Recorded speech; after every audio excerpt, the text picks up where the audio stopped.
तो हमने meaning, scope, importance, जो भी है, इकोनॉमिक्स की क्या डिफिनीशन है, demand and supply, market system, ये सारी चीजें हम डिस्कस कर चुके थे।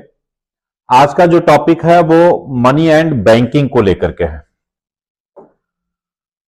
मनी एंड बैंकिंग एक इंपॉर्टेंट टॉपिक, ये भी इकोनॉमिक्स में है। सिंपल सी यदि हम डिफिनीशन लेना चाहें कि मनी किसको कहते हैं, यदि हम मनी को डिफाइन करना चाहें तो मनी क्या है? मोड ऑफ एक्सचेंज, विनिमय का जो माध्यम होता है उसी को मनी कहते हैं। विनिमय का माध्यम किस तरह से हो सकता है? जैसे एंशिएंट फेज में हम देखते थे कि बार्टर सिस्टम हुआ करता था। बार्टर सिस्टम में क्या था कि कोई एक चीज हम उसको दे देते थे, उसके बदले मुझसे ले लेते। गेहूं दे दिया, चना ले लिया, या फिर बाजरा है, इस तरह से एंशिएंट फेज में यही था सिस्टम। वही चीज आज क्या है? आज हम करेंसी के तौर पर देख रहे हैं। करेंसी चाहे वो टोकन करेंसी के तौर पर आप देखें, टोकन करेंसी में क्या है, चाहे वो क्वाइंस है चाहे रूपी है, यही दो चीजें हैं। तो इसमें भी मनी के जो पार्ट हैं वो दो तीन तरह से हम इसको डिवाइड करते हैं। एक तो प्राइमरी, सेकेंडरी और contingent. Primary, secondary and contingent. Simple सा यदि हम प्राइमरी की बात करते हैं तो प्राइमरी का मतलब यह है कि जो आप टोकन करेंसी देख रहे हैं, रुपए और सिक्के वगैरह देख रहे हैं, एक सामान दिया, दूसरा आप करेंसी दे रहे हैं, उसके बदले में जो ले रहे हैं। सेकेंडरी में क्या है? जो उसके लिए आप एक पेपर के तौर पर यूज करते हैं। एग्जाम्पल के तौर पर जैसे कि ट्रेजरी बिल वगैरह है, या फिर डिमांड ड्राफ्ट को यूज किया जाता है, या चेक को यूज किया जाता है। ये सारी चीजें सेकेंडरी में आएंगी। कॉन्टीजेंट में क्या होगा? सिक्योरिटी वगैरह, जैसे कि आप ये कह लें कि शेयर मार्केट में आप खरीद रहे हैं, या फिर आपने अभी देखा जैसे कि बिटकॉइंस वगैरह की बात कर रहे हैं, ये सारे के सारे जो है वो कॉन्टीजेंट में रखे जाते हैं। तो तीन तरह से ये चीजें हैं, और इसीलिए जो है मनी की जो डिफिनीशन सिंपल से एक ही हुई कि मोड ऑफ एक्सचेंज, जो विनिमय का माध्यम होता है, उसी को जो है हम मनी कहेंगे। और अब मनी में यदि हम देखें तो प्रेजेंट टाइम में जैसे आप देख रहे हैं, तो एक तो कॉइन्स हैं और दूसरा क्या है? रूपी है, नोट वगैरह जो आप देखते हैं। टोकन करेंसी में इसको रखा जाता है, टोकन करेंसी। अब सिक्कों में यदि आप देखेंगे तो सिक्के में क्या है आपका, ये चाहे वो 10 रुपए के सिक्के की बात करें, या 20 रुपए के सिक्के की बात करें, या 5 रुपए के सिक्के की बात करें, कुछ भी देखें। अब इस क्वाइंस में दो चीजें होती हैं। एक होता है यहां पर फेस वैल्यू, इसको कहा जाता है। फेस वैल्यू क्या है? जो उस पर प्रिंटेड वैल्यू है, 2 रुपए, 5 रुपए, 10 रुपए, जो उस पर प्रिंटेड है उसको हम फेस वैल्यू कहेंगे। उस सिक्के को डेवलप करने में जो उसमें मेटल लगा हुआ है, उस मेटल को हम कॉस्ट वैल्यू कहेंगे। इसकी जो भी जो है कॉस्ट वैल्यू है। नॉर्मल तौर पर यदि आप देखेंगे तो हमेशा जो है face value greater than cost value होता है। यह 10 रुपए का सिक्का है तो इसमें जो मेटल की वैल्यू, जो कॉस्ट आई होगी, वो डेफिनेटली जो है वो इससे कम होगा, या तो 8, 9 कुछ भी ले लें, लेकिन उसको 10 रुपए में। अब क्वेश्चन ये उठता है कि सरकार 8 रुपए या 9 रुपए के मटेरियल को 10 रुपए में सेल कर, मतलब 10 रुपए में चलाने की लायबिलिटी अपनी क्यों लेता है? यदि कोई दूसरा पर्सन नहीं ले रहा है और आपके पास वो सिक्का है और गवर्नमेंट ने उसको लीगल टेंडर डिक्लेयर किया है, तो कल यदि आप उस 10 रुपए के सिक्के को लेकर के गवर्नमेंट के पास पहुंचेंगे तो गवर्नमेंट आपको उस बदले के बदले में, जो भी मेटल है उसके बदले में आपको कितना देगी? वो 10 रुपए देंगे। 8 या 10 रुपए के मटेरियल के लिए गवर्नमेंट 10 रुपए दे रही है। क्यों ऐसा? क्यों? जिससे कि ब्लैक मार्केटिंग ना होने पाए।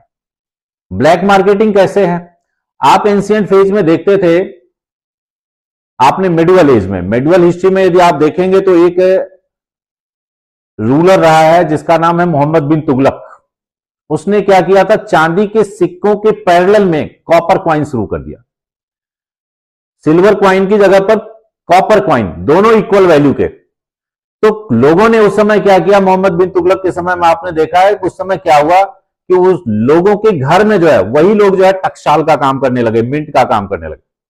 वो हर घर में जो है सिक्के छापने शुरू कर दिए गए। किसके? कॉपर के सिक्के वो छापते थे और ले जाकर के गवर्नमेंट के साथ पास में या सुल्तान के पास जाकर के वो कहते थे कि ये सिक्के आपने चलाए हैं, इसके बदले में मुझे कोई दुकानदार लेता नहीं था। दुकानदार क्या करता था?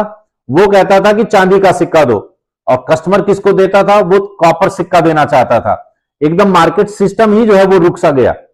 अंततः क्या हुआ था उस समय, फिर से जो है गवर्नमेंट को या सुल्तान को कॉपर सिक्के के बदले में लीगल टेंडर, चूंकि उसने डिक्लेयर किया था, कॉपर सिक्के के बदले में उन्हें चांदी के सिक्के देने पड़े और कॉपर कॉइन को बंद करना पड़ा। यहां पर क्या है, इसीलिए जो है यहां पर जो वैल्यू रहेगी वो कॉस्ट वैल्यू जो है उससे हमेशा ज्यादा रखी जाएगी। नहीं तो क्या होगा कि आप उसको किलो के भाव में बेचना शुरू कर देंगे। यदि मेटल की वैल्यू यदि 12 रुपए की हो और 10 रुपए उस पर प्रिंटेड होगा, तो आप उसको 10 रुपए के कॉइन के तौर पर नहीं चलाएंगे। तब क्या करेंगे, उसको किलो के भाव में बेच करके जो है 12 रुपए उसका कलेक्ट करना चाहेंगे। इसलिए जो है क्या हुआ कि cost value, face value always greater than cost value होगा। और यहीं से एक लॉ भी बनता है, ग्रेशम लॉ। ग्रेशम का लॉ क्या है कि बैड करेंसी गुड करेंसी को सर्कुलेशन से बाहर कर देती है। ग्रेशम का नियम है कि खराब सिक्के अच्छे सिक्के को सर्कुलेशन से बाहर कर देते हैं, चलन से बाहर कर देते हैं। बैड करेंसी गुड करेंसी को सर्कुलेशन से बाहर कर देगी। कैसे, एक और भी आप एग्जांपल देख सकते हैं। आपकी जेब में दो नोट हैं 500 के, एक नोट पर कई जगह पर टेप वगैरह लगा हुआ है, फटा हुआ है, और दूसरा कॉइन क्या है, दूसरा जो नोट है वो नया है, आपने जस्ट जो है क्या कहते हैं कि करेंसी में से निकाला हुआ है। आप ये दुकान पर जाएंगे तो सबसे पहले आपकी जेब में से कौन सा नोट निकलेगा जिस पर टेप लगा हुआ है, आप उसको दे करके चलाना चाहेंगे। जो गुड करेंसी है, जो अच्छी करेंसी है, उसको आप रखे रहना चाहेंगे। हर जगह पर जो है, जहां पर भी आपको इस तरह से दिखेगा, आप इसको फॉलो करेंगे। जो वॉल्यूम का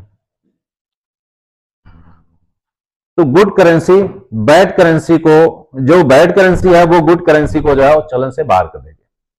अब इसमें कुछ चीजें और भी हैं। नॉर्मली सिक्के जो है 1 रुपए 2 रुपए 5 रुपए 10 रुपए के सिक्के जो है होते हैं। इसके अलावा नोट है, नोट में आपका 1 रुपए का नोट है, उसके अलावा 2 रुपए 5 रुपए 10 रुपए इस तरह के हैं। आप बस एक चीज इसमें फैक्ट जानते रहें कि 1 रुपए का नोट जो है वो किसके द्वारा जारी किया जाता है, गवर्नमेंट ऑफ इंडिया के द्वारा। रिमेनिंग अदर नोट जितने हैं वो कौन जारी करते हैं, आरबीआई जारी करती है। अब इसमें भी 1 रुपए के नोट को गवर्नमेंट क्यों करती है, अदर्स क्यों होते हैं, थोड़ा सा उस पर और भी। मनी मार्केट, इस पर अभी आते हैं थोड़ा रुक करके। इसके पहले जो है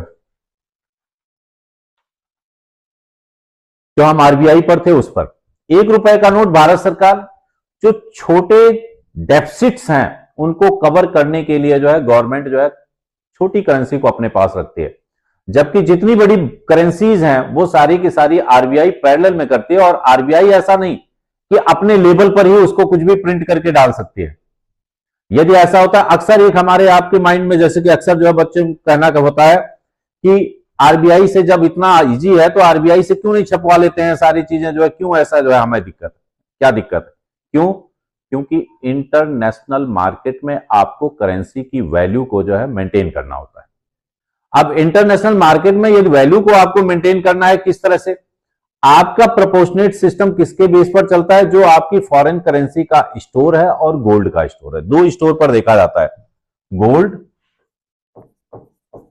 और फॉरेन करेंसी। इन दोनों के बेस पर उसमें आप करेंसी की जो वैल्यू होती है वो डिसाइड करते हैं। आपके यहां की करेंसी की वैल्यू, यदि आपने अनलिमिटेड जो है करेंसी यदि प्रिंट करते हैं तो इंटरनेशनल मार्केट में आपकी एक वैल्यू जो होगी रुपए की वैल्यू वो डाउन हो जाएगी। जो $1 इक्वल टू 90 रुपए के लगभग आजकल आप देख रहे हैं वो और भी डाउन चली जाएगी। इसलिए जो है करेंसी जब भी प्रिंट की जाती है तो वो स्टोरेज के तौर पर देखी जाती है। गोल्ड और फॉरेन करेंसी का जो स्टोरेज होता है उसके बेस पर देखा जाता है। अब मनी सिस्टम में दो चीजें हैं, एक मनी मार्केट है, एक कैपिटल मार्केट है।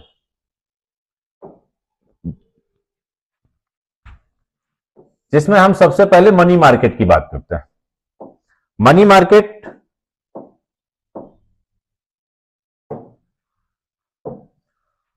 मार्केट में जो आप करेंसी वगैरह की बात कर रहे हैं उसकी होती है, और इस मनी मार्केट को गवर्न बाई आरबीआई होगा।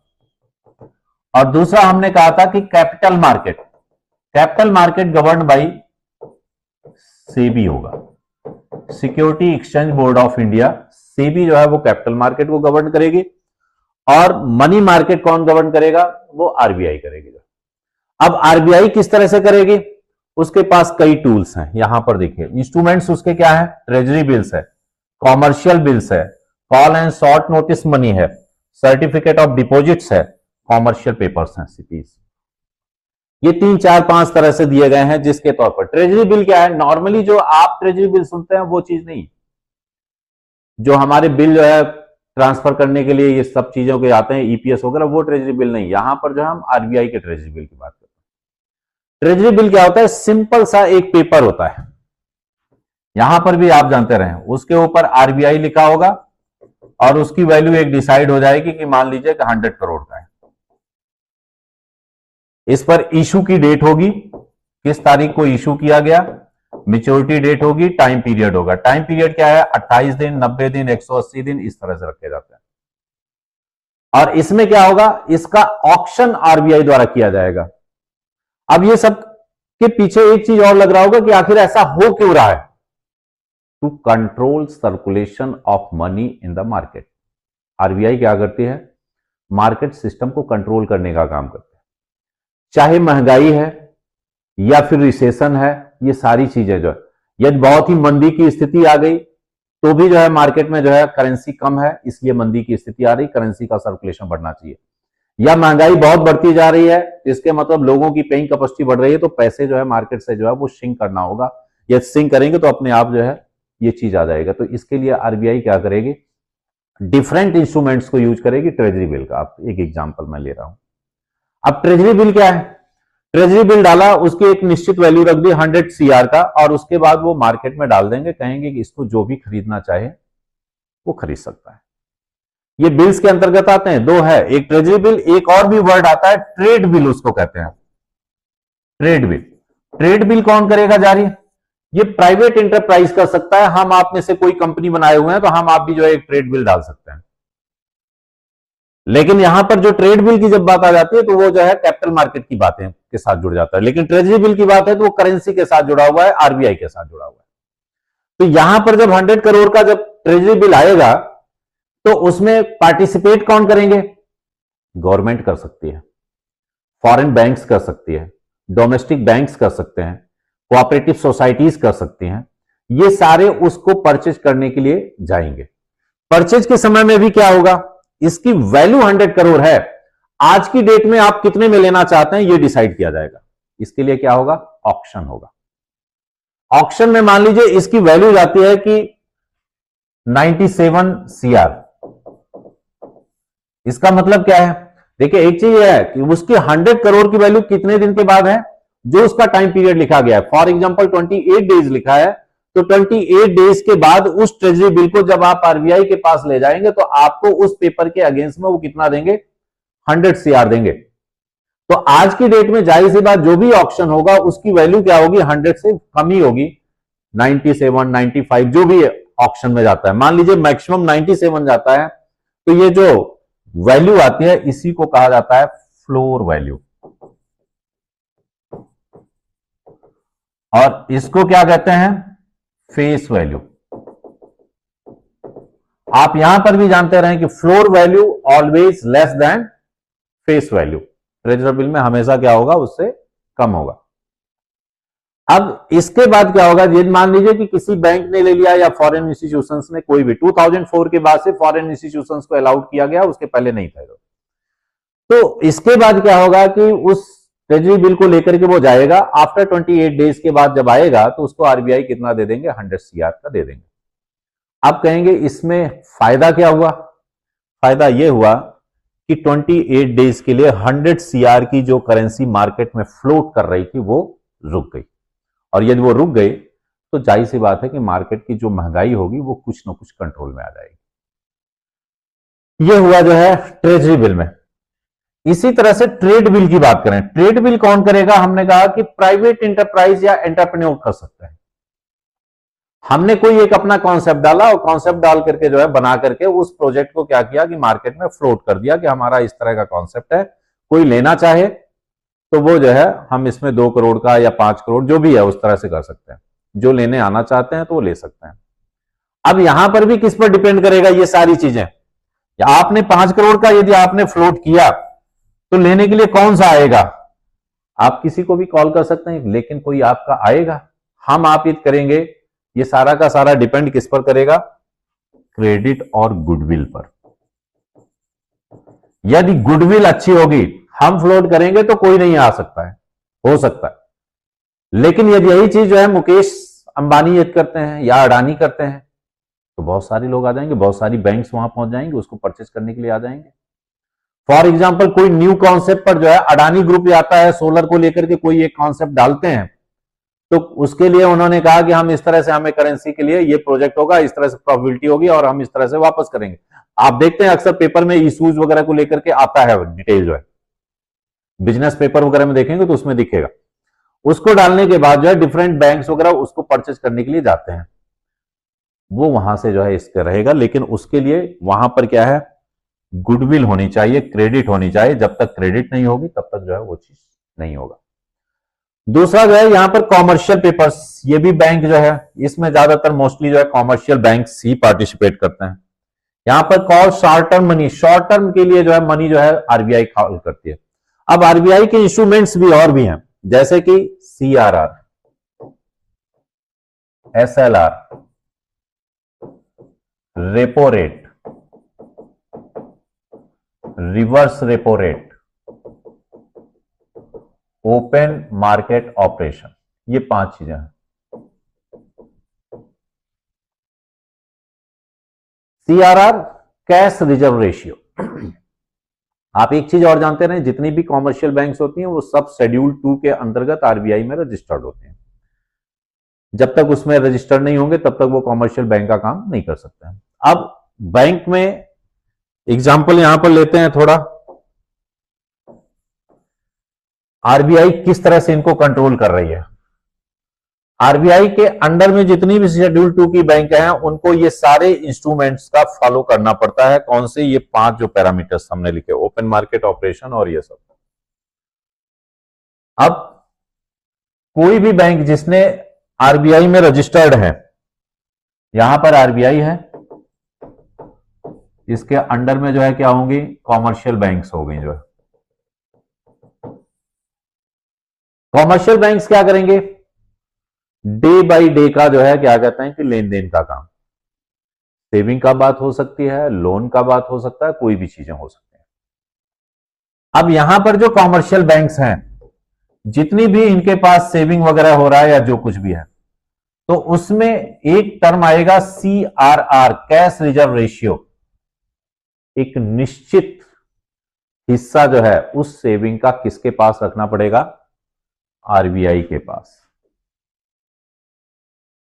फॉर एग्जाम्पल जैसे कि मान लीजिए 100 रुपए है, आरबीआई सीआरआर का यदि मान लीजिए कि 4.7% है, तो 100 का 4.7% किसके पास चला जाएगा? आरबीआई के पास।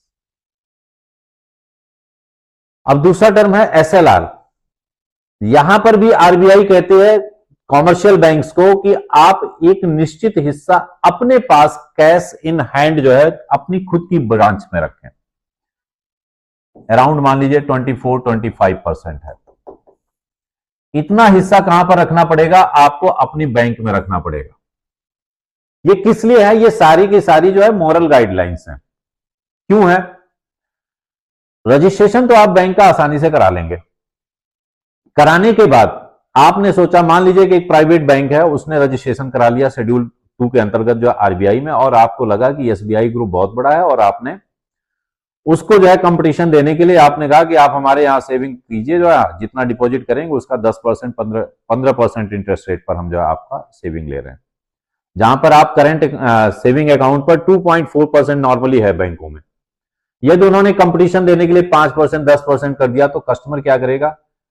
वो घूम करके जो है एसबीआई में भी जो पैसा होगा वहां से भी निकाल करके आपकी बैंक में रख देगा। अब आपने रखा, यदि आरबीआई ने कोई कंट्रोल नहीं रखा है, कल यदि आपके साथ फ्रॉड हो जाता है, आप कहीं भाग जाते हैं, तो फिर कैसे क्या होगा कंट्रोल? इसलिए आरबीआई ने कहा ना, आप जितना भी डिपॉजिट करेंगे उसका एक निश्चित हिस्सा तो पहले आप हमारे पास रखो और एक निश्चित हिस्सा आप अपने पास रखो। यदि कल कोई कंडीशन एडवर्स होती है तो आप खुद ही जो है कस्टमर को संभाल सके। इसलिए एक निश्चित हिस्सा आपके पास होना चाहिए। रिमेनिंग जो पैसा है वो आप कहीं पर इन्वेस्ट करके जो है ग्रो करना चाहते हैं, कर सकते हैं। ये हो गया CRR, SLR। एक और भी होता है बैंक रेट। बैंक रेट क्या होता है? नॉर्मली जो आप बैंक में रेट जो देखते हैं वो बैंक रेट नहीं होता है। बैंक रेट क्या है? आरबीआई और कॉमर्शियल बैंक के बीच में जो लेन देन होता है, आरबीआई और जो कॉमर्शियल बैंक्स हैं इनके बीच में जिस रेट पर लेन देन होगा उसको जो है बैंक रेट कहेंगे। अब उसके बाद रेपो रेट। रेपो रेट का मतलब होता है रीपर्चेज रेट। जो भी कॉमर्शियल पेपर्स वगैरह बेचे जा रहे हैं उसको आरबीआई जिस रेट में परचेज करेगी उसको रेपो रेट कहेंगे, और जिसमें बेचेगी जो है उसको रिवर्स रेपो रेट कहेंगे। और लास्ट है ओपन मार्केट ऑपरेशन। ऑपरेशन मतलब ओपन मार्केट ऑपरेशन, ये आरबीआई का इंस्ट्रूमेंट की मतलब मार्केट में करेंसी के फ्लो को जो है, सर्कुलेशन को जो है कंट्रोल करने के लिए जो भी पैरामीटर्स अदर जो है आरबीआई यूज करेगी उसको ओपन मार्केट ऑपरेशन कहेंगे। ये 5 टर्म्स जो है आप लोग जानते रहिएगा। जो नेक्स्ट आते हैं, ये यहां पर थोड़ा सा एक और भी है definition of type of money में जो है पेपर करेंसी, क्वाइंस और डिजिटल करेंसी। डिजिटल करेंसी वही जो हमने अभी आपको जैसे बताया था कि बिट क्वाइंस वगैरह की बात कर सकते हैं। फंक्शन ऑफ बैंकिंग सिस्टम जो हम डिस्कस कर चुके हैं। मनी मार्केट ये वही है जो अभी हमने लिक्विडिटी वगैरह कंट्रोल करने के लिए, एडिक्वेट लिक्विडिटी के लिए जो आरबीआई जो कैपिटल, हाँ कैपिटल मार्केट पर अब आते हैं। कैपिटल मार्केट जो कंट्रोल किया जाएगा किसके द्वारा? SEBI, security exchange board of India 1990 के तहत जो है, इसी के तहत जो है ये सारा चीजें जो है मार्केट के सिस्टम को जो है कंट्रोल करने की कोशिश करता है। क्या है?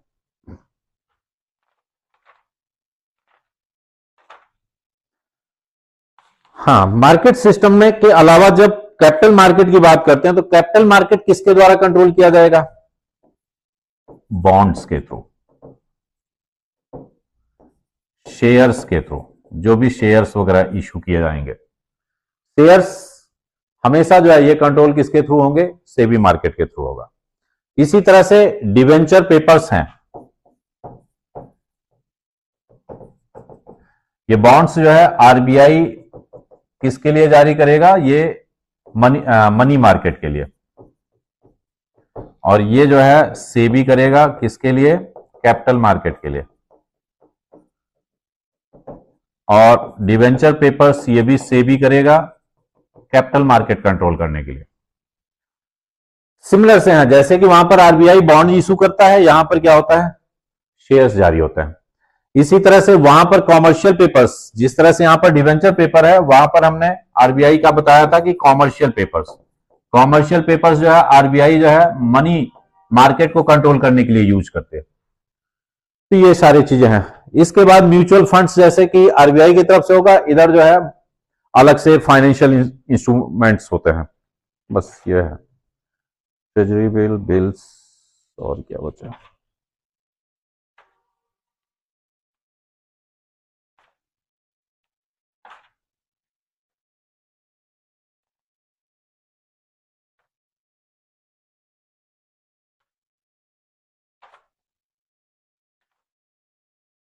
मनी एंड बैंकिंग में यही है, इतना ही, और इससे रिलेटेड इसमें कुछ भी नहीं है। अब एक चीज और भी कह सकते हैं, 2 वर्ड्स और भी आप जानते रहे इसमें। एक होता है क्वांटिटेटिव कंट्रोल बाय आरबीआई और दूसरा होता है qualitative control by RBI. Quantitative में आपके ये सीआरआर, एसएलआर, रेपो रेट, ये सारी चीजें जो है क्वांटिटेटिव में आते हैं। क्वालिटेटिव में क्या होता है? साख को बनाए रखने के लिए, जो भी क्रेडिट बनाए रखने के लिए गवर्नमेंट जो है, आरबीआई जो भी पैरामीटर्स यूज करे सर्कुलेशन को बनाने की या करेंसी की क्वालिटी को लेकर के ये कुछ चेंजेस करते हैं, वो सारे क्वालिटेटिव पैरामीटर्स में आते हैं।